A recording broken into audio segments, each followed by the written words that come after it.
अस्सलाम वालेकुम। तो दोस्तों, आखिरकार पाकिस्तान और चाइना के दरमियान एक बहुत बड़ा एग्रीमेंट साइन हो गया है। ये एग्रीमेंट इंशाल्लाह फ्यूचर के अंदर पाकिस्तान को बहुत फ़ायदा देगा और पाकिस्तान की जो इस शोबे के अंदर ज़रूरियात होंगी इन्हें पूरा करेगा। पाकिस्तान में बड़े पैमाने के अंदर मौजूदा जो टेक्नोलॉजीज़ होंगी वो सारी की सारी ट्रांसफ़र कर दी जाएंगी इस एग्रीमेंट के तहत। तो दोस्तों, ओवरऑल ये एग्रीमेंट असल में जैसा कि मैं आपको बताता था कि इकनॉमिक कॉरिडोर तो बनेगा, साथ में और भी कॉरिडोर साथ ही इसके बनेंगे जिसमें मेडिकल कॉरिडोर भी होगा। तो ये मेडिकल कॉरिडोर के अंदर ही एक एग्रीमेंट साइन हुआ है। इस तरह के फ्यूचर के अंदर और भी शोबा जात के अंदर एग्रीमेंट होंगे। अभी दोस्तों जो एग्रीमेंट साइन हुआ है, जो ये मैं आपको बता देता हूँ, ये इस एग्रीमेंट के तहत पाकिस्तान और चाइना दोनों मिलकर पाकिस्तान के अंदर एक कैंसर मेडिकल लेबॉर्ट्री का क़याम करेंगे। अब दोस्तों, इस एग्रीमेंट के तहत चाइना की तरफ से Beijing and long gene medicine technology cooperation, ये एक कंपनी का नाम है।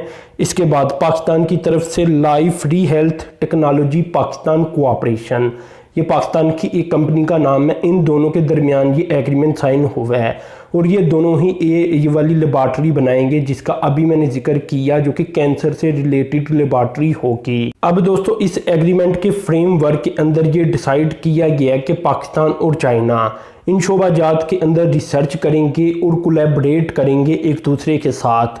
और वाजिया तौर पर ये भी बताया गया कि अभी तक कैंसर से रिलेटेड जितनी भी टेक्नोलॉजीज एग्जिस्ट करती हैं चाइना के पास, वो सारी की सारी पाकिस्तान को ट्रांसफ़र भी कर दी जाएंगी। अब ये बहुत अहम चीज़ है इसमें, ये पूरे एग्रीमेंट के अंदर कि टेक्नोलॉजी ट्रांसफ़र किस्म का ये एग्रीमेंट होगा और आहिस्ता आहिस्ता ये चीज़ें पाकिस्तान की तरफ ट्रांसफ़र हो जाएंगी। इसमें दोस्तों लाइफ फ्री हेल्थ टेक्नोलॉजी की जानिब से ये भी बताया गया कि हम काफ़ी अर्जे से चाइना के अंदर एक्टिव थे और हम ये चाहते थे कि हम चाइना से कुछ ना कुछ हासिल करें सीपैक के तहत। ये भी दोस्तों बात याद रखें कि ये भी सीपैक के तहत ही एक एग्रीमेंट साइन किया गया है। अब दोस्तों, पाकिस्तान को इसकी ज़रूरत क्यों है? क्या पाकिस्तान के पास इतनी कैपेबिलिटीज़ मौजूद नहीं? तो इसका आंसर कुछ हाँ में है और कुछ ना में है। देखिए, पाकिस्तान में कुछ कैंसर्स की इकसाम बहुत बड़ी तादाद के अंदर पाई जाती हैं, यानी वो लोगों को बहुत ज़्यादा कैंसर हो जाता है, जैसा कि लंग कैंसर, इसी तरह और भी मुख्तलिफ इकसाम के कैंसर है जो पाकिस्तान में बहुत ज़्यादा हैं। अब ऐसे में पाकिस्तान के पास जो मौजूदा एग्जिस्टिंग टेक्नोलॉजी है और जो प्रिसीशंस वगैरह हैं, इसके अलावा जो आप कह लें कि जो सफाई सुथराई का निज़ाम है पाकिस्तान के पास, जो लेबॉर्ट्री का निज़ाम है पाकिस्तान के पास, वो इतना जदीद नहीं कि इन लोगों को ज़्यादा बेटर तरीके के साथ फैसिलिटेट करवा सके या इन लोगों की बीमारी को आसानी के साथ दूर करवाया जा सके। तो इस काम के लिए ही कि पाकिस्तान दुनिया के जदीद तरीन टेक्नोलॉजी के हामिल जो भी आप कह लें कि टेक्नोलॉजी है इसका इस्तेमाल करे और जितने भी जदीद तरीन टेक्नोलॉजी की हामिल लेबॉर्ट्री के अंदर टेक्नोलॉजीज है इसका इस्तेमाल करते हुए लोगों को सेहतमंद करे। तो इसलिए पाकिस्तान ने अब सोचा कि चाइना के साथ इस मामले में कोलैबोरेट किया जा सके। अब दोस्तों, अगला क्वेश्चन जो पैदा हुआ वो ये हुआ कि चाइना ही क्यों, कोई और कंट्री क्यों नहीं, जापान क्यों नहीं, या यूरोप की कोई कंट्री क्यों नहीं, अमेरिका कनाडा क्यों नहीं? अब दोस्तों, यहाँ जो बात बताई सीईओ की जानिब से, जो कि life free health technology cooperation जिसने पाकिस्तान की तरफ से एग्रीमेंट साइन की है, इसके सीईओ की जानिब से बताया गया कि चाइना हमारा बड़ा मजबूत दोस्त है, हम इस पर इतबार कर सकते हैं किसी भी कंट्री से ज़्यादा। अगर हमने ये कोलैबोरेशन कर लिया चाइना के साथ तो चाइना सच में हमें ये चीज़ें फराहम करेगा। पहली बात तो ये है कि किसी भी और कंट्री के साथ इस तरह की कोलैबोरेशन इतनी आसान नहीं। पहली बात तो ये है कि इन कंट्रीज़ में से किसी की कंपनी को मानना पड़ना था कि वो पाकिस्तान के अंदर टेक्नोलॉजी ट्रांसफ़र करे, और ये इतना इजी काम नहीं, आपको पता है कोई भी टेक्नोलॉजी ट्रांसफ़र इतनी आसानी के साथ नहीं करता। तो यहाँ फिर चाइना आ जाता है। जब चाइना की बात आ जाए तो सीपैक के तहत चाइना बहुत कुछ करने को तैयार है पाकिस्तान के लिए।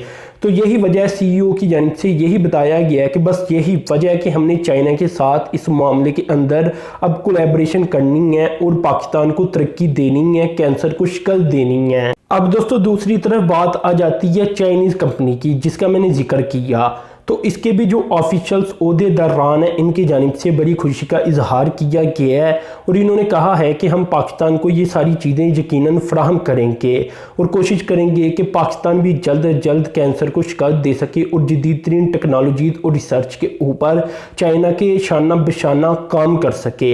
अब ये देखें, ये बड़ी अहम तरीन बात है कि कोई कंट्री जो बहुत आगे चला गया है इस शोबे के अंदर, किसी भी शोबे के अंदर अब देखा जाए तो चाइना बहुत आगे है, तो वो अपने दोस्त कंट्री को भी उसी तरह ट्रीट करता है जिस तरह वो खुद अपने आप को ट्रीट करता है। तो दोस्तों बस यही वजूहात हैं कि हम चाइना की तरफ ज़्यादातर चले जाते हैं, क्योंकि और कोई भी कंट्री इस तरह की कोलैबोरेशन पाकिस्तान को नहीं दे सकता जिस तरह की चाइना दे सकता है। और चाइना फिर खुश भी होता है कि हम ये चीज़ें पाकिस्तान को इंपोर्ट करेंगे, टेक्नोलॉजी इंपोर्ट करेंगे। ये बात ज़रूरी है कि पाकिस्तान के पास अगर एक चीज़ नहीं तो वो लाजमी पाकिस्तान को इंपोर्ट ही करनी है, चाहे दुनिया के किसी भी कोने से कर ले। तो चाइना यहाँ पाकिस्तान को सबसे ज़्यादा फैसिलिटेट करता है। तो खैर दोस्तों, ये थी वो मालूमात और ये था वो एग्रीमेंट। बहुत बड़ा ये एग्रीमेंट है, क्योंकि वैसे भी आपको पता है कि जो वज़ीर आज़म है मौजूदा, वो वैसे भी कैंसर का हॉस्पिटल पहले पाकिस्तान के अंदर बना चुके हैं। इस मामले को लेकर फिर आप इसे कह सकते हैं कि एक उनका दिल्ली लगाव भी बन जाता है। तो दोस्तों अपने चैनल को सब्सक्राइब कर देना, साथ में जो बेल के आइकन पर क्लिक कर देना। कल इतना ही था। अल्लाह हाफिज़।